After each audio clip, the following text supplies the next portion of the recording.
தென்னாடுடைய சிவனே போற்றி, எந்நாட்டவர்க்கும் நிறைவா போற்றி, காவாய் கனகத் திரளே போற்றி, கைலை மலையானே போற்றி போற்றி, எல்லாம் அல்ல சிவனை வணங்கி உலகெங்கும் ஆளும் அனைத்து துலாம் ராசி நண்பர்களுக்கும் உங்கள் ஜோதிடர் ஆய்வாளர் கோவை குருமூர்த்தியின் இனிய வணக்கம்.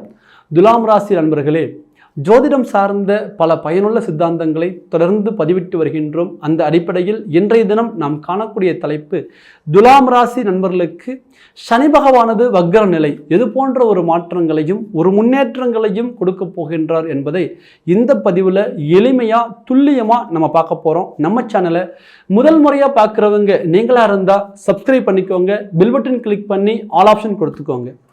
துலாம் ராசி நண்பர்களே, ஒரு மனிதனுடைய வாழ்க்கையில் தொழில் ஸ்தானம் சிறப்பாக இருக்க வேண்டும், அல்லது தொழிலில் பெரிய லெவலில் சாதிக்க வேண்டும், பெரிய லெவலில் நம்ம ஒரு தொழில் அதிபராக ஆகணும் அப்படின்னா சனி பகவானுடைய பூர்ண ஒத்துழைப்பு இருக்க வேண்டும். ஏன்னா சனி பகவான் தான் தொழில்காரகன். ஆக இந்த சனி பகவான் எப்பொழுதெல்லாம் சுபஸ்தானத்தில் அமர்கின்றாரோ அல்லது சுபத்தன்மை அடைகின்றாரோ அப்பொழுதெல்லாம் அந்த ஜாதகருக்கு மிகப்பெரிய தொழில் மாற்றங்களையும் ஒரு வளர்ச்சிகளையும் கொடுப்பார். அதே போல இந்த சனி பகவான் எப்பொழுதெல்லாம் சுபத்தன்மை இழக்கின்றாரோ அப்பொழுதெல்லாம் மிகப்பெரிய ஒரு இழப்புகளையும், திறமையே இருந்தாலும் கூட தொழிலில் சாதிக்க முடியாத ஒரு நிலையையும் கொடுத்து ஒரு இக்கட்டான சூழ்நிலைக்கு தள்ளிவிடுவார். ஆக இந்த காலகட்டத்தில் பாருங்க, துலாம் ராசி என்பவர்களுக்கு சனி பகவான் பஞ்சம சனியாக வருகின்றார். 5ஆம் பாவகம் பூர்வ புண்ணிய ஸ்தானத்தில் பஞ்சம சனியாக வருகின்றார். 30 வருடங்களுக்கு ஒரு முறையே சனி பகவானது இந்த நிலை ஒரு பஞ்சமஸ்தானத்தில் உங்களுக்கு அமையப்பெறும். ஆக இந்த ஒரு நிலை ஒரு அற்புதமான ஒரு வளர்ச்சியை கொடுக்கக்கூடிய ஒரு நிலை. ஏன்னா 5ஆம் பாவகம் என்பது தன்னுடைய ஆள் மனது. நம்ம மனசுக்குள்ள என்ன நினைக்கிறோமோ அதை அப்படியே முழுமையா வெளிப்படுத்தக்கூடிய ஒரு காலம். நமக்குள்ள என்ன திறமை இருக்கோ அதை முழுமையா இந்த பிரபஞ்சத்துக்கு நம்ம காமிக்க வேண்டிய காலம். உன்னாலையும் முடியும், நீ சாதிச்சிருவே அப்படின்னு நமக்கு ஒரு உறுதுணையா நிற்கக்கூடிய ஒரு காலம் பஞ்சம சனி கண்டிப்பா ஒவ்வொரு ராசிக்கும் கொடுப்பார். ஆக இந்த ஒரு காலகட்டத்தில் சனி பகவானுடைய தன்மையே பாருங்க, நின்ற இடம் சிறப்பாக இருக்கும், பார்க்கின்ற இடம் கெடும். ஜோதிட சூட்சுமத்தில் சனிவுடைய பார்வை அந்த அளவுக்கு சிறப்பு இல்லை, ஒரு சில நெகட்டிவான ஒரு பலன்கள் கொடுக்கும் அப்படிங்கக்கூடியது ஒரு பொதுவான விதி. இது பாவமான ஸ்தானத்தை பார்க்கும் பொழுது 6, 8, 12ஆம் பாவகத்தை பார்க்கும் பொழுது பெரிய லெவலில் நெகட்டிவ்கள் இருக்காது. ஆனாலும் கூட சுபஸ்தானங்களை பார்க்கும் பொழுது கண்டிப்பாக அந்த ஸ்தானங்களுக்குடைய ஒரு காரகத்துவத்தை செயல்படுத்த விடாமல் ஒரு சில தடைகளை கொடுப்பார். ஆக பஞ்சமஸ்தானத்தில் சனி பகவான் நிற்கின்றார். இவருடைய ஒரு சிறப்பம்சம் என்னன்னு கேட்டீங்கன்னா, கிரகங்களில் இவர் பாவ கிரகம். சனி பகவான் எப்பொழுதெல்லாம் வக்ரநிலை அடைகின்றாரோ அப்பொழுதெல்லாம் பாவத்தன்மை இழந்து சுபத்தன்மை பெறுவார். சரி, இப்போ பொதுவாக வக்ரம்னா என்ன?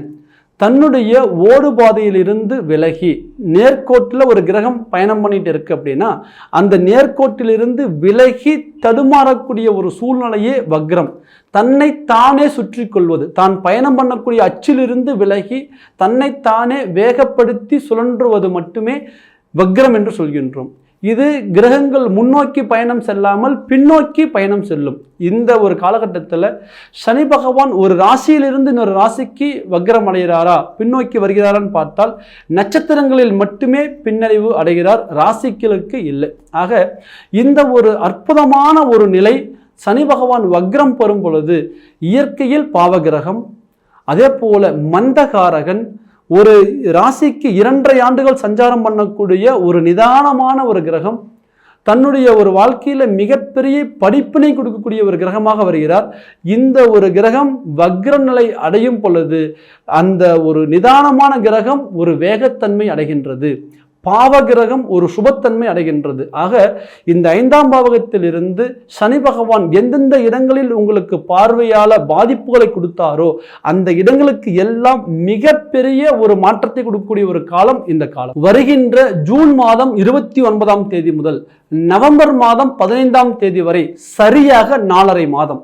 இந்த 4.5 மாதம் உங்களுடைய ராசியில் இருந்து அவர் பார்க்கின்ற இடங்களுக்கு சுபத்தன்மை அளிக்கக்கூடிய ஒரு காலகட்டமாக இருக்கும். சரி, பொதுவாகவே துலாம் ராசிக்கு 5ஆம் பாவகத்தில் நின்ற சனி முதல் தன்னுடைய 3ஆம் பார்வையாக 7ஆம் பாவகத்தை பார்த்தார்.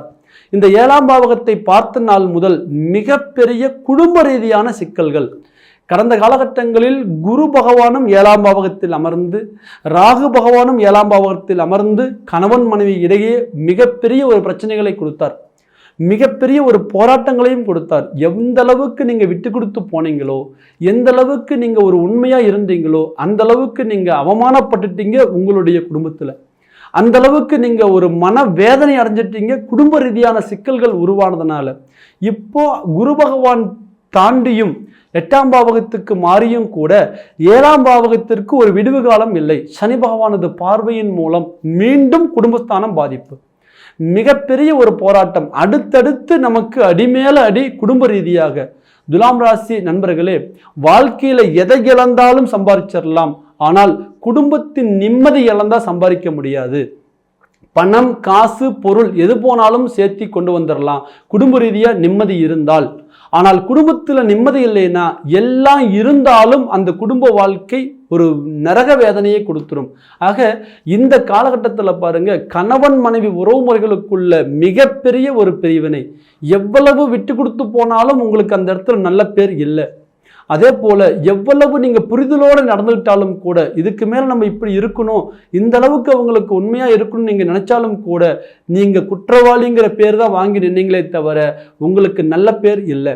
அதே போல கணவன் வகையில அல்லது மனைவி வகையில இருந்த அந்த உறவுகள் முறையும் கூட மிகப்பெரிய ஒரு வருத்தத்தையும் ஒரு வலியையும் ஒரு தேவையில்லாத மன வேதனைகளையும் கொடுத்தாங்களே தவிர ஒரு ஆறுதலா ஒரு பக்கபலமா நாங்க இருக்கிறவங்க உங்களுக்கு இல்லை பிரச்சனை வந்தா சரி பண்ணி தரோம் அப்படிங்கிற இடத்துல யாருமே இல்லை.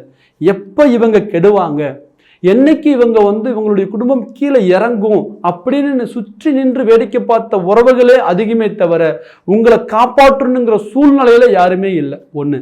அதே போல இந்த 7ஆம் பாவகம் சனியுடைய பார்வையால பாதிக்கப்பட்டதுனால கூட சப்போர்ட்டிவா இருந்த நண்பர்களே தனக்கு எதிரிகளாக மாறினாங்க. யாரெல்லாம் நீங்க உண்மையான நண்பர்கள், உண்மையான நட்பு அப்படின்னு நினைச்சீங்களோ அந்த ஒரு நண்பர்கள் தனக்கு பகையா மாறினாங்க. அதை தாண்டி 7ஆம் பாவகம் என்பது தொழில் வகை பார்ட்னர்கள். யாரெல்லாம் கூட்டு தொழில் செஞ்சீங்களோ எல்லாருக்குமே மிகப்பெரிய ஒரு அடிமேல் அடி. ஒரு சிலருக்கு திசாபுத்தியுடைய பலத்தினால அவங்க சாதிச்சிருந்தாலும் கூட நிறைய ஒரு துலாம் ராசி நண்பர்களுக்கு வாழ்க்கையில கூட்டு தொழிலால மிகப்பெரிய ஒரு சரிவுகளை சந்திச்ச காலம் கடந்த காலகட்டங்கள். அதை தாண்டி காதல்ல மிகப்பெரிய தோல்விகள். எது உண்மையான ஒரு லைஃப் பார்ட்னர் நீங்க நினைச்சு சூஸ் பண்ணீங்களோ அவங்களுக்கும் உங்களுக்குமே தேவையில்லாத மன உளைச்சல். எந்த அளவுக்கு நீங்க அவங்களுக்காக விட்டு கொடுத்து போனீங்களோ அந்த அளவுக்கு நீங்க அவங்க கிட்ட ஒரு கெட்டவங்க ஒரு பேரோட வெளியில வரக்கூடிய ஒரு சூழ்நிலை. தன் கூட பழகினவங்களே தன்னை புரிஞ்சிக்க முடியாத ஒரு நிலையை கொடுத்து குடும்ப ரீதியாகவும் தொழில் ரீதியாகவும் உறவுகள் ரீதியாகவும் சொந்த பந்தங்கள் ரீதியாகவும் மிகப்பெரிய ஒரு சரிவுகளை சந்தித்த காலம் கடந்த காலகட்டங்கள். அதை தாண்டி 11ஆம் பாவகத்தில் சனியுடைய பார்வை. இந்த 11ஆம் பாவகம் என்பது லாபஸ்தானம். 11ஆம் பாவகம்ங்கிறது உயர் பதவிகளுக்குரிய ஒரு ஸ்தானம். ஆக இந்த 11ஆம் பாவகத்தில் லாபஸ்தானங்கிற இடத்திற்கு சனி பகவானுடைய பார்வை இருந்ததுனால மிகப்பெரிய தொழில் நஷ்டம், பண வரவுகள் டோட்டலா லாக் ஆயிருச்சு. நம்ம கேட்டா ஒரு இடத்துல 10,000 வேணுமா இல்ல 20,000 வேணுமா 50,000 வேணுமான்னு கேட்ட காலம் போய் இன்னைக்கு நம்ம ஃபோன் காலை அட்டன் பண்ணி பேச முடியாத ஒரு சூழ்நிலை. அதே போல மற்றவர்களுக்கெல்லாம் நீங்க கடன் கொடுக்குற இடத்துல இருந்து இன்னைக்கு யாராவது நமக்கு கடன் கொடுப்பாங்களா அப்படிங்கக்கூடிய ஒரு எதிர்பார்ப்புல இருக்கக்கூடிய ஒரு நிலைக்கு தள்ளப்பட்டு இருக்கிறீங்க. இதனால மிகப்பெரிய ஒரு மன உளைச்சல். இந்த சூழ்நிலை எதிரிக்கு கூட வரக்கூடாதுங்கிற ஒரு நிலைதான் இந்த காலகட்டத்தில் பொருளாதார ரீதியா உங்களுக்கு இருக்கு. இதை தாண்டி வாங்கின இடத்துல கரெக்டாக கொடுத்துருவோமா, நம்மளுடைய நம்பிக்கை நாணயத்தை நம்ம நல்ல முறையில் காப்பாற்றிடுவோமா, நம்ம பேர் கெட்டு போயிடுவோமா, நம்ம தொழில் மேல இருக்கக்கூடிய நல்ல ஒரு அபிப்பிராயம் கெட்டு போயிடுமா, நம்ம வரவு செலவு பண்ணக்கூடிய இடத்துல சங்கடங்கள் வந்துருமா, இப்படிங்கக்கூடிய ஒரு மன அழுத்தம். ஏன்னா நீங்க எந்த இடத்துலையுமே கரெக்டான முறையில் வரவு செலவு பண்ணியே பழக்கம். நாளைக்கு கட்ட வேண்டிய இடத்துல இன்னைக்கே பணத்தை பேக் பண்ணி எடுத்து வச்சிருவீங்க, இந்த தேதியில் இந்த பேங்க்ல போட்டுருங்க அப்படின்ட்டு. அவ்வளவு அட்வான்ஸ்டா இருந்த உங்களுக்கு இன்னைக்கு யாருக்கு என்ன பதில் சொல்றதுன்னே தெரியல அப்படிங்கக்கூடிய ஒரு நிலை. நிறைய பேருக்கு பொருளாதார தடை, வெளியிலையும் சொல்ல முடியல, மனசுக்குள்ளே வச்சுக்க முடியல. இதனால குடும்பத்திலே நிம்மதி இல்லை. எப்போ தொழில் முறையில தடங்கள் வந்து பொருளாதாரம் லாக் ஆச்சோ அந்த நிமிஷத்திலிருந்து குடும்பத்தில் ஒரு சந்தோஷம் நிம்மதிங்கிறது இல்லை. டோட்டலாகவே அப்படியே பிளாக் ஆகி நம்ம எங்கே ஆரம்பித்தோமோ அந்த இடத்துல மீண்டும் வந்து நிற்கக்கூடிய ஒரு சூழ்நிலை இப்போ போயிட்டு இருக்கு. படன்னு உயர்ந்தோம், ஆனால் இன்னைக்கு டோட்டலாக பல வருஷம் கஷ்டப்பட்டு சேர்த்துன செல்வம் இந்த 2-3 வருஷத்துல எல்லாத்தையும் நான் இழந்து நிற்கிறேங்க அப்படிங்கிற சூழ்நிலை தான் உங்களுடைய இன்னைக்கு சூழ்நிலை. அதே போல இந்த சனி பகவானுடைய பார்வை பாருங்க, 11ஆம் பாவகம் லாபஸ்தானத்தை பார்ப்பதும் தாண்டி 2ஆம் பாவகமாகிய தனஸ்தானத்தையும் பார்க்கின்றார். நிறைய பேருக்கு பணத்தை உருவாக்குறதுலே தடங்கள், நிறைய பேருக்கு உருவாக்குன பணத்தை ஹேண்ட்லிங் பண்றதுல தடங்கள். ஒரு சிலருக்கு பாருங்க வருமானம் வரும், ஆனா நம்ம போட்ட இடத்துல லாக் ஆயிருக்கும். ஒரு இடத்துல போட்டிருப்போம், அந்த பூமி டோட்டலாக லாக்கு, ஏதாவது லீகல் பிரச்சனை, அவசரப்பட்டு அதில் இன்வெஸ்ட்மெண்ட் பண்ணிட்டுங்க, இப்போ அதை நான் ரிலீவ் பண்ண முடியல, இடமாவும் வரமாட்டேங்குது, பணமாகவும் வரமாட்டேங்குது. ஒரு இடத்துல நம்பி கொடுத்தோம், ஆனால் கொடுத்த இடத்துல எனக்கு டோட்டலாக லாக்கு, இன்னைக்கு அவங்களுடைய உறவும் போச்சு, என்னுடைய பணமும் போச்சுங்கிற ஒரு நிலை. அதை தாண்டி வந்து பார்த்தீங்கன்னா நல்லவங்க மாதிரி நாடகம் மாதிரி நல்லவங்க மாதிரி பேசினாங்க, நம்பி நம்ம ஒப்படைச்சோம், இந்த காரியத்துக்காக இதை வச்சுக்கோங்க அப்படின்ட்டு இன்னைக்கு அவங்க தேவைகளை பூர்த்தி பண்ணிட்டாங்க. இன்னைக்கு நமக்கு ஒரு கஷ்டம் கேட்கும் போது இன்னைக்கு அந்த பணம் நமக்கு கைக்கு வரல. இப்படி பணம் வந்தா இந்த மாதிரி போய் லாக் ஆகுது. ஒரு சிலருக்கு பாருங்க பணம் வரதுலேயே தடை. தொழில் முறையில் எவ்வளவு நம்ம உண்மையா உழைச்சாலும் கூட 50,000 ரூபா சம்பாதிக்கிறோம், ஆனால் இன்னைக்கு பிரச்சனை தீரல. 5,000 ரூபா சம்பாதிக்கிறவனுடைய வாழ்க்கை சிறப்பாக இருக்கு. நம்மளை விட குறைவாக சம்பாதிக்கிறவங்க கூட நிம்மதியாக இருக்கிறாங்க. இன்னைக்கு நல்ல வருமானம் இருந்தும் எனக்கு அந்த நிம்மதி இல்லை. ப்ளஸ் அந்த நல்ல வருமானம் அப்படிங்கிறது இன்னைக்கு கைக்கு வரமாட்டேங்குது. இன்னைக்கு எவ்வளவு சம்பாரிச்சு கொண்டு வச்சாலும் சம்பாதிக்கிறது மட்டும்தான் தெரியுதே தவிர எந்த வழியில போய் செலவாகுது அப்படிங்கிறது தெரியல. சரி, இது ஒரு நியாயமானதுக்காக போய் செலவு பண்ணியிருக்கிறோமா, நல்லதுக்காக நம்ம போய் செலவு பண்ணியிருக்கிறோமா, இதனால நல்ல செலவுகள் சுப விரயங்கள் நடந்திருக்கான்னு பார்த்தா அப்படி நல்ல காரியங்கள் நடந்த மாதிரியும் இல்லை. பணம் இல்லாத போது நிறைய விஷயங்கள் ஐடியா வருது, இதை செய்யணும் அதை செய்யணும் அதை செய்யணும் அப்படின்ட்டு. ஆனால் பணம் வரும்போது நம்ம பிளான் பண்ண மாதிரி பிளான் பண்ண விஷயத்துக்காக எந்த பணமும் போய் செலவாகலை, தேவையில்லாத விரயங்களே இருக்குது. இதனால தனத்திலையும் தடை. அதே போல 2ஆம் பாவகம் என்பது நம்ம என்ன சொன்ன மாதிரி குடும்பஸ்தானம். இன்னைக்கு குடும்பமும் குடும்பமா இல்லை, நிம்மதி சந்தோஷம்ங்கிறது இல்லை. ஒரு வாழ்க்கையில எதை இழந்தாலும் நிம்மதி இழக்கக்கூடாது. ஆனா அதை இழந்து இன்னைக்கு நாங்கள் தனிப்பட்ட முறையில் தடுமாறிட்டு இருக்கிறோம். எங்களுக்கு ஆறுதல் சொல்லக்கூட உண்மையான உறவுகள் இல்லை.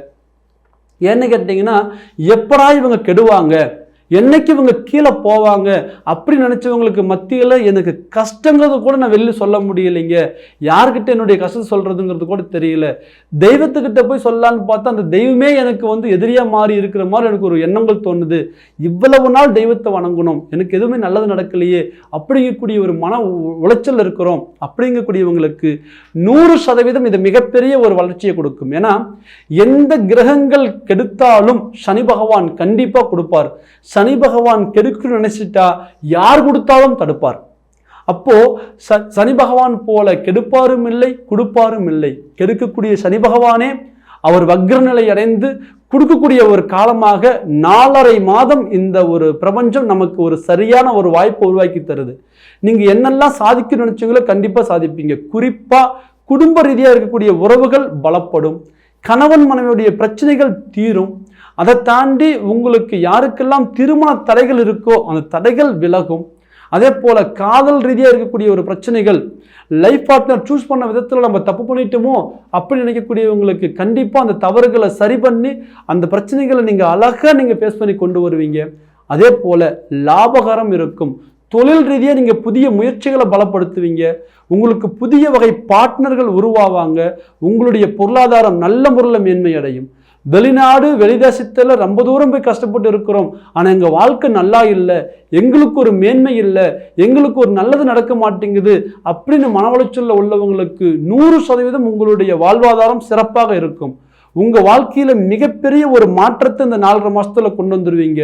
நான் ஃபாரின் வந்துட்டேன் ஆனால் என்னால் சாதிக்க முடியலன்னு நீங்கள் குழப்பத்தில் இருந்தால் கண்டிப்பாக இந்த நேரத்தில் உங்களுடைய முயற்சிகளை பலப்படுத்துங்க. நிச்சயம் நீங்கள் சாதிச்சு மேலே வருவீங்க. சொந்த பந்தங்களுக்கு முன்னாடி நான் இன்னைக்கு இவ்வளவு தூரம் வந்து கஷ்டப்பட்டும் கூட என்னால் ஒரு பெரிய லெவலில் வளர்ச்சி பண்ண முடியல. பார்க்குறவங்கெல்லாம் இந்தியாவில் இருந்திருந்தா கூட நீங்கள் பெரிய லெவலில் வளர்ந்துருக்கலாம், அப்ராடு போய் ஒன்றுமே சாதிக்கலேன்னு நினைக்கிறாங்க.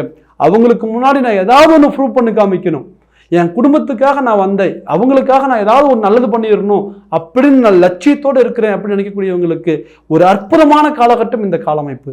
அதை தாண்டி உங்களுடைய வாழ்க்கையில் தனம் அப்படிங்கிறது உருவாக்கிடுவீங்க. புதிய தொழிலை நீங்கள் சூஸ் பண்ணுவீங்க. தொழில் முறையில் நிறைய மாற்றங்களை உள்ளே கொண்டு வருவீங்க. புதிய ஒரு தொழில் பார்ட்னரை உங்களுக்கு சேருவாங்க. நல்ல நட்புகள் அதிகமாகும்.